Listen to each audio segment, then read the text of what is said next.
right, thank you so much, Jonathan. Well, local nonprofit Empower CDC's mission is to reduce food insecurity. And of course, this is all ahead of Thanksgiving holidays. And they're providing food to hundreds of local families impacted by rising food costs and just at the nick of time. I'm so honored to have Kenneth Kopec. He's Vice President of Operations for Empower CDC. Kenneth, thank you so much for being here. We really do appreciate it, Mr. Kopec. We appreciate it. So tell us, why does Empower CDC do this? There is a lot of food insecurity in the Houston area, and as you mentioned earlier, we are the fourth largest city in the nation, and we should not have people that are going hungry in a city like this. It's only increased over the last few years. There's a lot more people that just don't have enough to pay their rent, pay their utilities, buy food, etc., get to work. We work mostly with the working poor, the ALICE households, which is they're asset limited, income constrained, but they're employed. And we work with a lot of different communities around the greater Houston area, not just Harris County, but surrounding counties as well.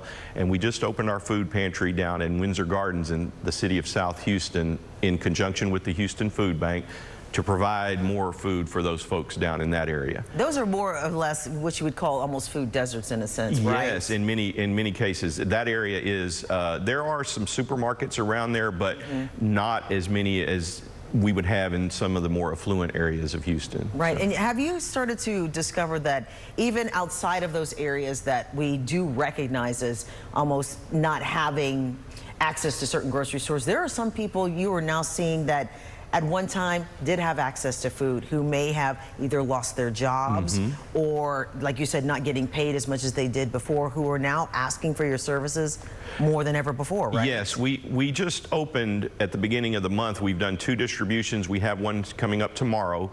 And we've seen it increase tremendously just in the last 3 weeks since we've opened. And we're just supplementing. We're not providing all of their food. We're just providing a supplemental amount of food that we get donated to us to distribute from the Houston Food Bank. And we also provide food at other parts, other communities that we work with around the Houston area that's not part of the food bank, but we do that at least monthly at other properties. We work, one of our partners is Blazer Real Estate Development, and they own the properties. We work to provide services at those properties. So that's one of the other things that we do besides the food bank itself. Now, we only have about 30 seconds, Sure. so 2 quick questions. Tomorrow, how can people get involved? You said you're going to be distributing tomorrow. Yes. And where can people also get more information if they can't make it tomorrow? EmpowerCDC.org is our website. They can go on there, they can sign up, they can find more information about where it's located. We do distributions 4 times a month on Wednesdays, and so they can find all that information there. That's fantastic. And just remind people that if you are in need to help just a little bit, don't be embarrassed about it. Just seek the help that you need, because if you have kids, they need to eat. If you have older members, anyone, they need these services. And so we want to thank you so much for all that you do. And we're going to have your website on our website, if you didn't write it down fast enough, at CW39.com, because everyone, we need to help each other during this time. Thank you so much for what you do. Thank you, Sharon. Really do appreciate it. Well, in fact, they served 1,837 households, and they're going to do even more, and we know they will. So thank you again for that. Thank you. We're CW39 Houston. No wait, weather and traffic. A lot more still ahead.